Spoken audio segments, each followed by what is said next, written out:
Hello, everyone, and welcome back to Screams from the Vault. Thank you for tuning in. Tonight's story takes us deep into the heart of France, where cobblestone streets once echoed with screams. This is the horrifying case of Guy Georges, the man they called the Beast of the Bastille. So lock your doors, turn down the lights, and let's open the vault. Our story begins on October 10th, 1962, in eastern France, with the birth of a boy named Guy Ramplion.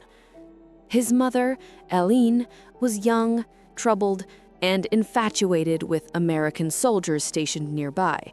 His father, listed as inconnu, unknown, but we now know he was George Cartwright, an American soldier and cook working on NATO bases.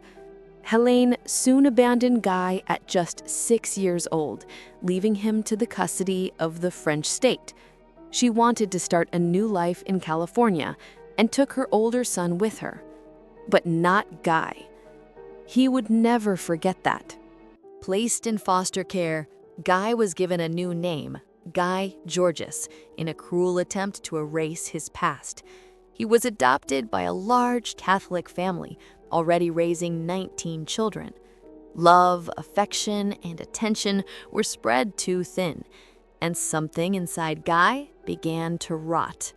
He started small, stealing food, lashing out at his foster siblings, but soon he began hunting animals.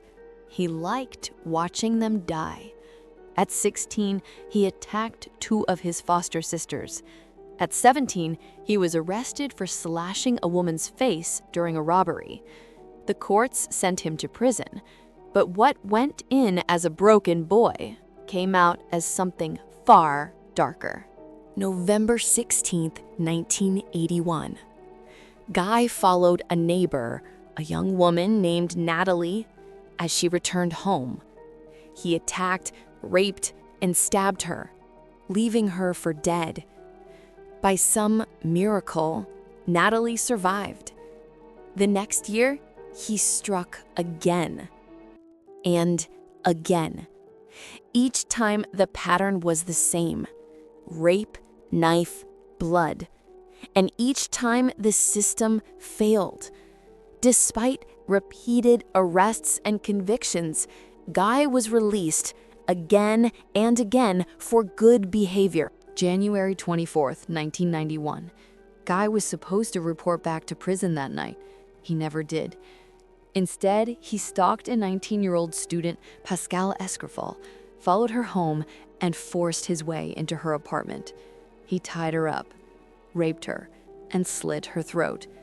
Then, as if nothing happened, he calmly returned to prison the next day. Over the next few years, Paris was terrorized. Women were being found raped, strangled, stabbed, their bodies discarded in apartments and underground garages. The media called him the Beast of the Bastille.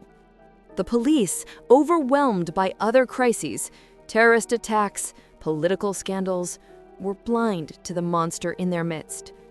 Witnesses were ignored, survivors were dismissed, and accurate descriptions sat collecting dust in drawers. Guy Georges was hiding in plain sight. 19-year-old Magali Sirote was murdered in her apartment. Her wedding dress hung quietly in the closet, waiting for a ceremony that would never come. Just weeks later, Guy attacked again. 25-year-old Estelle Magdal, raped and murdered in her own home. Paris was in panic. March 27th, 1998. After one of the largest manhunts in French history, police tracked Guy Georges to a shabby apartment in Montmartre. DNA evidence linked him to 4 murders and 1 attempted rape. But when confronted, he confessed to 7 killings in total. Still, even behind bars, he tried to escape, sawing through his cell bars just weeks before his trial. March 19th, 2001. The courtroom was packed. Reporters, survivors, families, all wanting to see the man who had haunted Paris for nearly 2 decades. Guy first denied everything. Then, halfway through the trial, he broke. He sobbed. He confessed. He begged for forgiveness. On April 5th, 2001, Guy Georges, the Beast of Bastille, was sentenced to life imprisonment with the possibility of parole after 22 years. That means, if the system allows it, he could walk free again in 2023. And that is the story of the Beast of the Bastille, a man molded by neglect, unleashed by failure, and remembered as one of France's most chilling killers.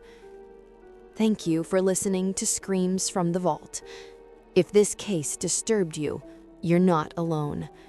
Let me know your thoughts in the comments below, and be sure to subscribe so you never miss the next descent into darkness.